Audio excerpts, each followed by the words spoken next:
E sem El Ninho e nem Laninha, o que predomina agora é a intrasazonalidade. Que palavra difícil, né, Celso? Palavra difícil, mas a explicação é simples, Paula.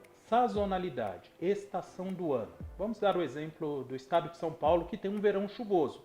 Intrasazonalidade quer dizer mudanças que acontecem dentro da estação.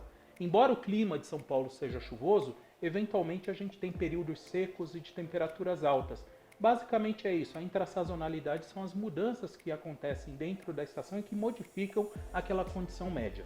E agora que você sabe o que significa intrasazonalidade, você também deve saber que a gente está passando por um mês de fevereiro com neutralidade climática, que também significa Variabilidade, irregularidade, tanto da chuva como da temperatura. além de fevereiro, a gente também vai ter um dedinho de prosa sobre o outono, né, Celso? Sem dúvida. Acompanhe este vídeo até o fim porque eu trouxe ele, Celso Oliveira, para ficar com a gente.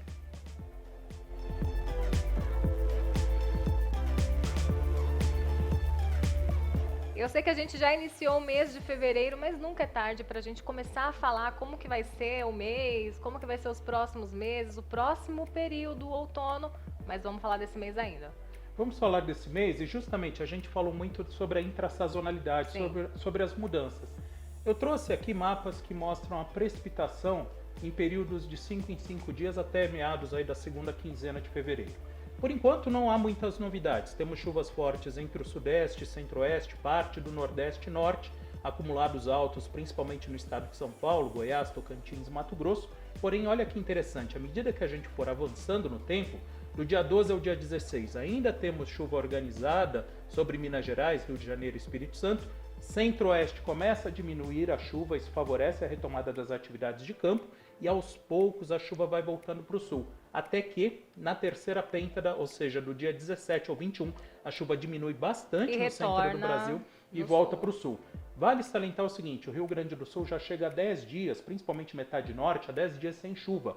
Essa precipitação aqui ela vai ser primordial para o desenvolvimento da soja. 10 dias sem chuva na metade norte. E a metade norte era a única que estava recebendo chuva até então? Estava recebendo chuva. A situação é muito mais complicada na fronteira com o Uruguai, onde o período de tempo seco iniciou em novembro e até agora não terminou.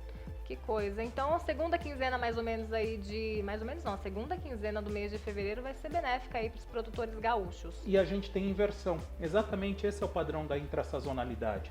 Você tem um padrão de chuva que é normal ter mesmo no sudeste, centro-oeste e norte, mas ele não é persistente.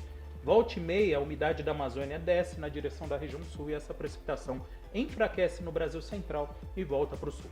Entendi. Neste momento ela está por aqui ainda, né? Ela ainda está bastante chuva. Cortando o Brasil exatamente. entre o norte, centro-oeste, chegando no sudeste. Exatamente. E à medida que a gente for caminhando ainda no tempo, né, até o finalzinho aí do mês de fevereiro, por exemplo, indo do dia 22 ao 26, a chuva do Rio Grande do Sul principalmente enfraquece, retorna ao sudeste e centro-oeste, mas com acumulados mais modestos. E finalmente, na virada do mês, volta para o sul. Ou seja, veja bem a questão da gangorra. Entendi. Ora mais concentrada no centro do Brasil, ora retornando na região sul. De qualquer forma, a região sul deve ter uma segunda quinzena de fevereiro mais chuvosa do que a primeira. E o Nordeste, Celso? Como que fica a questão do Nordeste? Bem melhor, depois de um início de plantio bem complicado que tivemos aí na primavera, no início do verão, agora a situação é bem mais favorável. Como não temos El Ninho, as chuvas associadas à zona de convergência intertropical, chegada de frentes frias, mantêm uma boa frequência de precipitação na região. Entendi. A região de Minas Gerais, que foi muito afetada com transtornos causados pela chuva, como que fica também? Essa chuva começa a diminuir um pouco? Ainda continua forte, as frentes frias elas avançam não somente em fevereiro, mas também no mês de março. É claro que existe a questão da comparação com o extremo registrado em Belo Horizonte, na zona da mata, e isso a previsão ela mostra mais no curto prazo, mas o fato é que ainda temos frentes frias, ainda temos sistemas que conseguem canalizar a umidade da Amazônia e trazer chuvas significativas à região. Então vamos lá, recapitulando até o fim de fevereiro, chuva acima da média? Principalmente norte, nordeste e o norte das regiões sudeste e centro-oeste, ou seja, Minas Gerais, Espírito Santo, Goiás e Mato Grosso. Dentro da média? Dentro da média, estados de São Paulo, Rio de Janeiro, Mato Grosso do Sul. E abaixo da média? Região sul. Uma pena. Vamos então agora para o mês de março. A gente já começou aqui a ver o mês de março, como que vai ficar, e vamos para as próximas. Isso, agora fazendo aí acelerando, vamos dizer assim, o período, ou seja, em vez de 5 em 5 dias, de 15 em 15. Vamos olhar a primeira quinzena de março, onde o que predomina são as chuvas fortes associadas à zona de convergência intertropical. São nuvens carregadas que vêm pela costa norte do Brasil e avançam pelo norte, nordeste, parte aí do centro-oeste. Inclusive, fiquem atentos a invernadas, principalmente no norte do Mato Grosso e o chamado Mato Piba. No sudeste, boa parte do sudeste, parte aí do centro-oeste, principalmente Mato Grosso do Sul, que predomina são as passagens de frentes frias. Elas acabam organizando parte da umidade da Amazônia, provocando pancadas de chuva e trovoadas, enquanto que o Rio Grande do Sul, com acumulados um pouco mais baixos, mas ainda assim chegando aí seus 50, 70 milímetros na primeira quinzena. Perfeito. E nesse mapa a gente chegou até o dia 16. Passando esse mapa, a gente já ultrapassa a reta aí do verão e chega na estação do outono. O que o outono vai trazer pra gente, Celso, de mudança? O outono começa no dia 20 e qual é a característica? Diminuição das chuvas em boa parte do Brasil central e aumento das chuvas na região sul.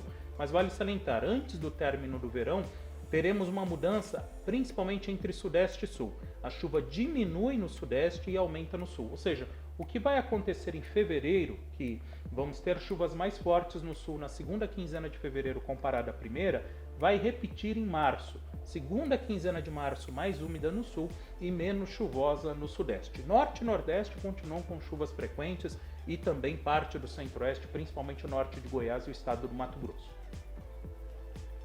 E aí, ultrapassando aqui, já passando o mês de março, chegando no mês de abril, já com o outono instalado, o que a gente tem? Que chama atenção justamente a diminuição da chuva no Brasil central e o aumento da chuva no sul. Norte e nordeste continuam com chuva forte. Fica atenção aí para quem trabalha com algodão, bacheiro do algodão. Temos chuva, inclusive, no início do outono, principalmente Bahia, Mato Grosso, enfim. Mas o que é interessante, Paula, é o seguinte: se a gente olhar tanto a primeira como a segunda quinzena, podemos colocar a segunda quinzena de abril, sim, chuva não corta, tá? Ela diminui no Brasil central, mas ela não corta. Então, as primeiras áreas de safrinha, que são instaladas aí em janeiro, eventualmente início de fevereiro, ainda tem oportunidade aí de boas chuvas ao longo do mês de abril. É claro que os acumulados são mais baixos, aumenta mais no sul e diminui no centro-oeste, mas importante, ela não corta, porque muita gente pergunta isso. A chuva demorou a organizar na primavera, é verdade. Ela corta mais cedo? Não, ela termina dentro do padrão normal dela. Entendi, perfeito. Então, temos boas notícias, mas em meados de abril. Perfeito. E agora a gente tem o mapa de maio.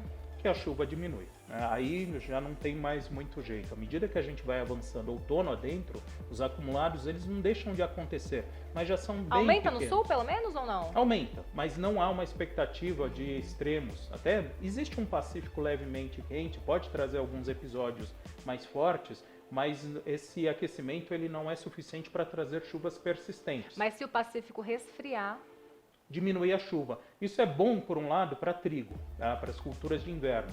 Por outro lado, pode ser ruim para o final do ano que vem para as culturas aí de milho e soja.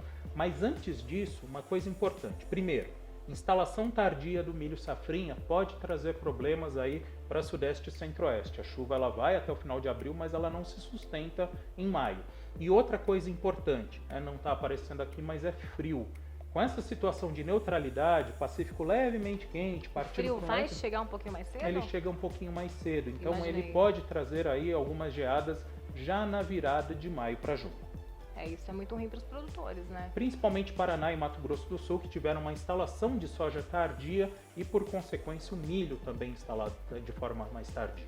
Então fica aí o alerta. Gostou desse vídeo? Então acesse tempoagora.com.br, continue nos seguindo em todas as nossas redes sociais e compartilhe este vídeo com os nossos amigos. Celso, muito obrigada pela explicação rápida e objetiva. Tá certo. Até a próxima. Até.